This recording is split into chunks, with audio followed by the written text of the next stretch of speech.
Hello plus one class, welcome again to A to Z Education by Joginder sir. Today we will discuss our next topic polygon law of vector addition. Polygon हम जानते हैं if it is having it's actually a geometrical shape having more than 4 sides उसे हम polygon कहते हैं. अगर 3 side हैं उसे triangles बोलते हैं. अगर 4 sides हैं तो it can be square, it can be rectangle, it can be parallelograms. And if it is more than 4 sides it can be polygons. तो 4 से ज्यादा साइड जिसकी होंगी उसके पॉलीगन्स बोलते हैं.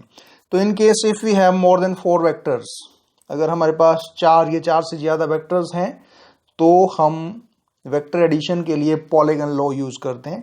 तो आइए डिस्कस करते हैं what is the polygon law of vector addition. First of all it's definition. So it state that if number of vectors are represented both in magnitude and directions by the sides of an open polygon taken in the same order, then their resultant is represented in magnitude and direction by the closing side of polygon taken in opposite order. यानी कि अगर हमारे पास बहुत सारी sides हैं which are represented by the open sides of a polygon, तो उनका जो resultant होगा, उन सब का resultant जो होगा वो कौन रिप्रेजेंट करेगा? पॉलीगन की closing side. Clear? It is like this. Suppose we have certain vectors like this. Suppose this is OA. It represents vector A. Another vector we have is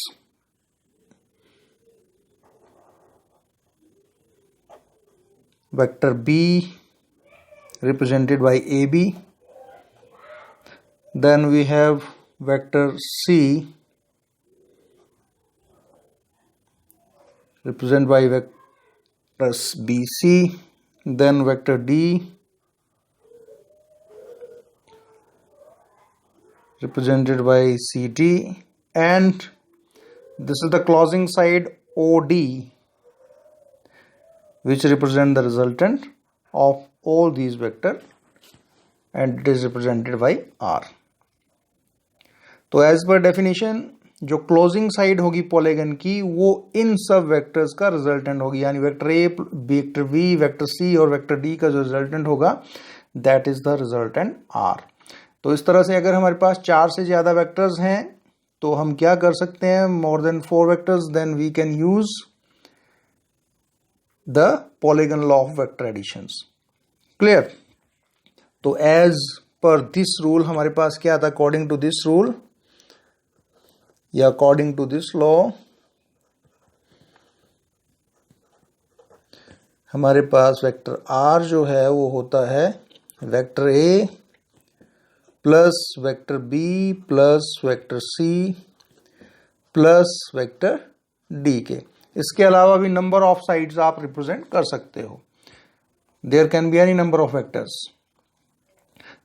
तो इस तरह से हम पॉलीगन लॉ अप्लाई करेंगे.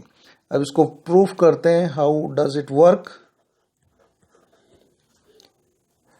अब यहां पर देखिए हमारे पास first sides of the polygon is OA and it is represented by vector A, and second side is OB. अगर इन दोनों को देखें तो हम इन दोनों वेक्टर का रिजल्टेंट कैसे निकाल सकते हैं? By joining the OB. अगर हम OB को ज्वाइन कर दें तो ये जो वेक्टर बनता है it is just like triangle of vector addition से हम सॉल्व कर सकते हैं, जिसमें resultant is represented by third side of triangle in opposite order. यानी यहां पर जो OB की वैल्यू है वो किसके बराबर होनी चाहिए? मेरे पास A प्लस B के बराबर. Clear?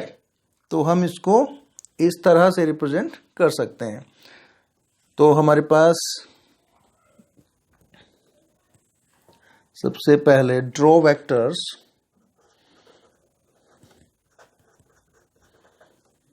A, B, vector C, vector and vector D by the sides OA AB, BC and CD of polygon.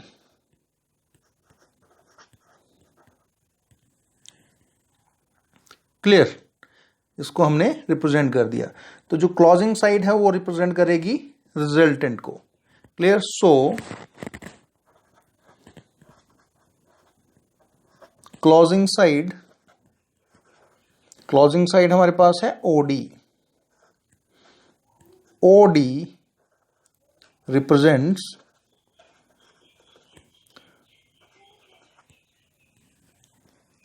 the resultant both in magnitude and direction.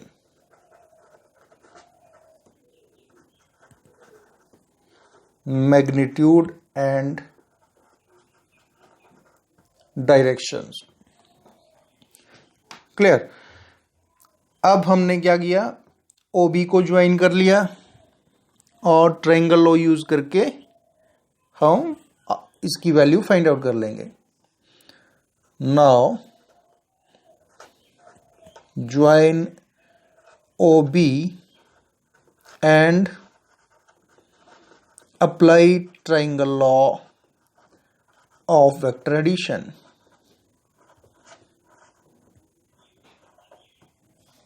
तो यहां पर हमारे पास क्या वैल्यू आ जाएगी, OB is equal to vector, या इसको आप ऐसे भी लिख सकते हो OA प्लस AB, और you can write it as vector A plus vector B। Take it as equation number 1। Clear. अब हम क्या करेंगे सेकंड स्टेप के अंदर, अब हमारे पास ये वैल्यू आ चुकी है already. This is equal to A plus B। अब हम ज्वाइन कर लेंगे और C को, और एरो हमेशा रिप्रेजेंट करनी है। Vectors is always represented by certain arrows. Clear. तो यहां पर नाउ ज्वाइन OC। तो therefore again apply triangle of vector addition. तो हमारे पास क्या आ जाएगा, OC इज इक्वल टू, यहां पर हमारे पास OB, one vector becomes OB plus BC, और या इसको लिख सकते हो, यहां पर OB की वैल्यू हमारे पास है A प्लस B, यानी vector A plus B, and BC vector हमारे पास वेक्टर C आ जाता है प्लस वेक्टर C। तो यहां पर OC की वैल्यू भी हमारे पास आ गई।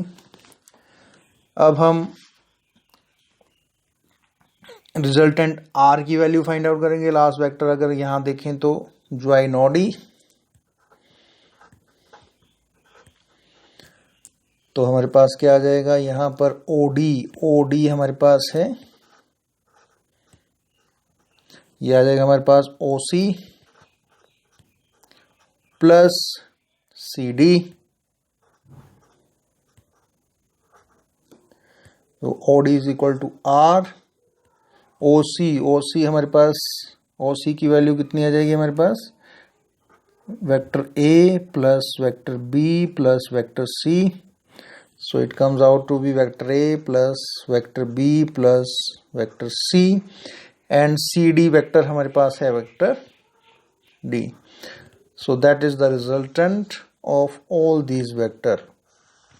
तो इस तरह से हम हर स्टेप में triangle of vector addition apply करके वैल्यू को, रिजल्टेंट को फाइंड आउट कर सकते हैं। So therefore this prove the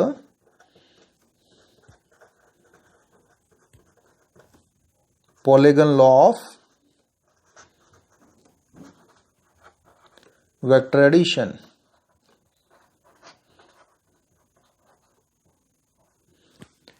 clear.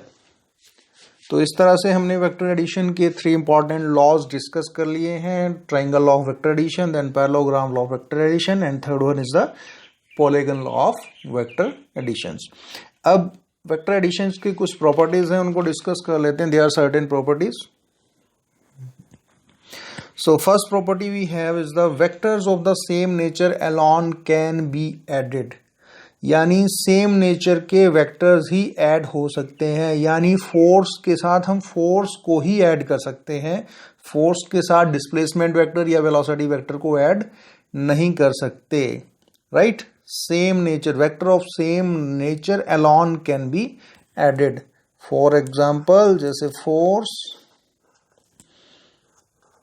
can be added to a force vector, right? It cannot be added to velocity vector, ये velocity vector के साथ add नहीं हो सकता, right?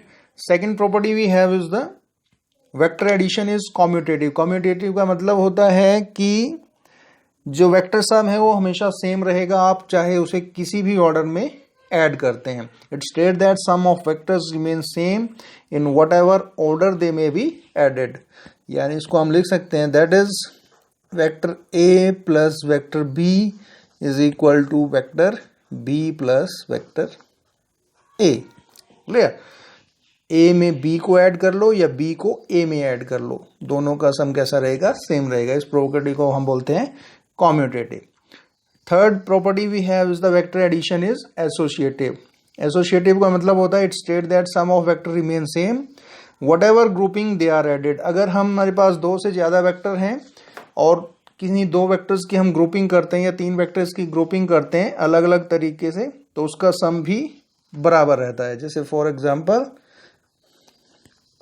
Vector A plus vector B, अगर हमारे पास इन 2 वेक्टर्स की grouping कर ली जाती है और इसको वेक्टर सी के साथ ऐड कर दिया जाता है, तो ये हो सकता है vector A plus vector B plus vector C.